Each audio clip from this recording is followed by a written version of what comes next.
Air conditioner के outer unit का temperature 80 degree centigrade तक होता है, जो हमारे एनवायरनमेंट टेम्परेचर से ऑलमोस्ट डबल है। लेकिन इंटरेस्टिंगली 1 मीटर दूर अंदर की यूनिट का टेम्परेचर 16 डिग्री सेंटीग्रेड तक होता है। एक बहुत ही इंटरेस्टिंग फैक्ट है, एयर कंडीशनर के अंदर जो गैस होती है वह क्लोज लूप में फ्लो करती है। इसकी गैस कभी खत्म हो ही नहीं सकती है, और यदि क्लोज लूप में यह फ्लो करती है तो कुछ लोग बोलते हैं कि यह गैस एनवायरनमेंट के लिए हार्मफुल है। तो यह सभी डाउट इसकी वर्किंग के साथ में क्लियर करते हैं। एयर कंडीशनर की कोई ज्यादा कॉम्प्लेक्स इंजीनियरिंग नहीं होती है, स्टार्टिंग होती है कंप्रेसर से। एयर कंडीशनर का हार्ट यही डिवाइस होता है, और इस कंप्रेसर के अंदर आज के मॉडर्न टाइम के अकॉर्डिंग एक एनवायरनमेंट फ्रेंडली गैस भरी जाती है, जिसको R32 बोलते हैं। इस गैस को रेफ्रिजरेंट भी बोल सकते हैं। जब कंप्रेसर इस गैस को कंप्रेस करेगा तो इसका प्रेशर बढ़ने लगेगा, जिसकी वजह से टेम्परेचर भी बढ़ने लग जाएगा, और जब गैस कंप्रेसर से बाहर निकलेगी तो इसका टेम्परेचर होगा 80 डिग्री सेंटीग्रेड। अब इस हाई टेम्परेचर को हमें थोड़ा ठंडा करने की जरूरत है, तो रेफ्रिजरेंट पहुंचता है कंडेंसर कोयल के पास में।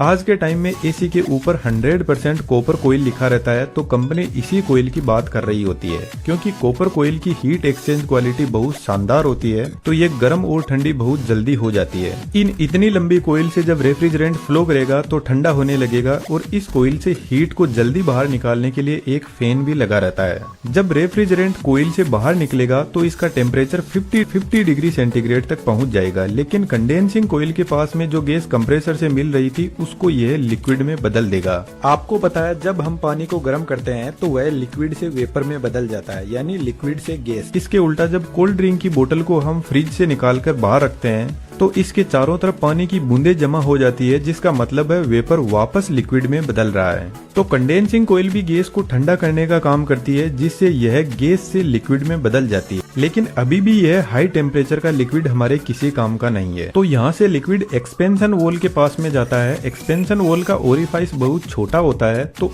इधर वाली साइड में बहुत ज्यादा हाई प्रेशर भी है और हाई टेम्परेचर भी है। लेकिन जब इस नैरो ओपनिंग से रेफ्रिजरेंट बाहर निकलेगा तो इसका प्रेशर सडनली रिड्यूस हो जाएगा, जिसके साथ में इसका टेम्परेचर भी रिड्यूस हो जाएगा, और यह लिक्विड एक्सपेंड करेगा, जिससे यह रेफ्रिजरेंट वापस लिक्विड से गैस में बदलने लग जाएगा। लेकिन यहाँ पर लिक्विड 100% गैस में नहीं बदल पाता है। यह वॉल ठीक एक वाटर स्प्रे की तरह काम करता है। वाटर स्प्रे भी बेसिकली वाटर को वेपर में बदल देता है, और यह काफी ठंडे भी होते हैं। गर्मियों में छत पे रखी टंकी का पानी बहुत ज्यादा गर्म हो जाता है, तो उसको ठंडा करने के लिए शावर से आपको पानी का टब भरना होगा, और आप देखना पानी का टेम्परेचर काफी रिड्यूस हो जाएगा। अब यह एकदम ठंडा रेफ्रिजरेंट जाता है हमारे रूम में लगी हुई इवेपोरेटर कोयल के पास में। यह कोयल भी कॉपर की ही बनी होती है, जो हीट एक्सचेंज का काम करती है।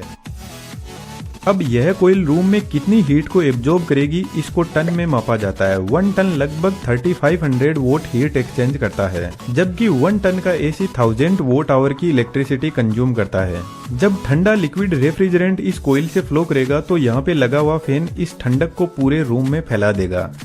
जिस तरीके से कोल्ड ड्रिंक की बोतल के चारों तरफ पानी इकट्ठा होता है, ठीक वैसे ही इवेपोरेटर कोयल काफी ठंडी होती है, तो इसके चारों तरफ भी वाटर के वेपर इकट्ठा होने लग जाएंगे, जिनको साइड में कलेक्ट करके इस पानी को बाहर निकाल दिया जाता है।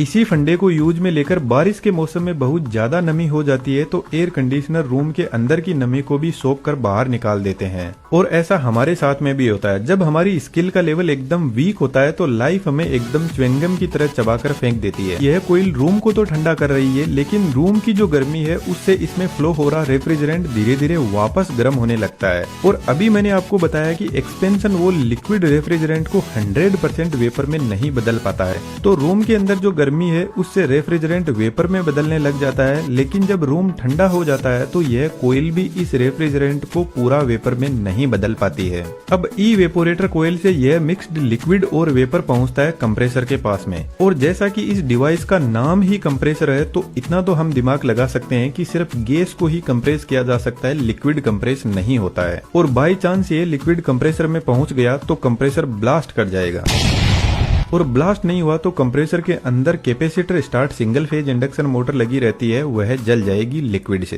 तो हमें कंप्रेसर को सेफ रखना बहुत ज्यादा जरूरी है।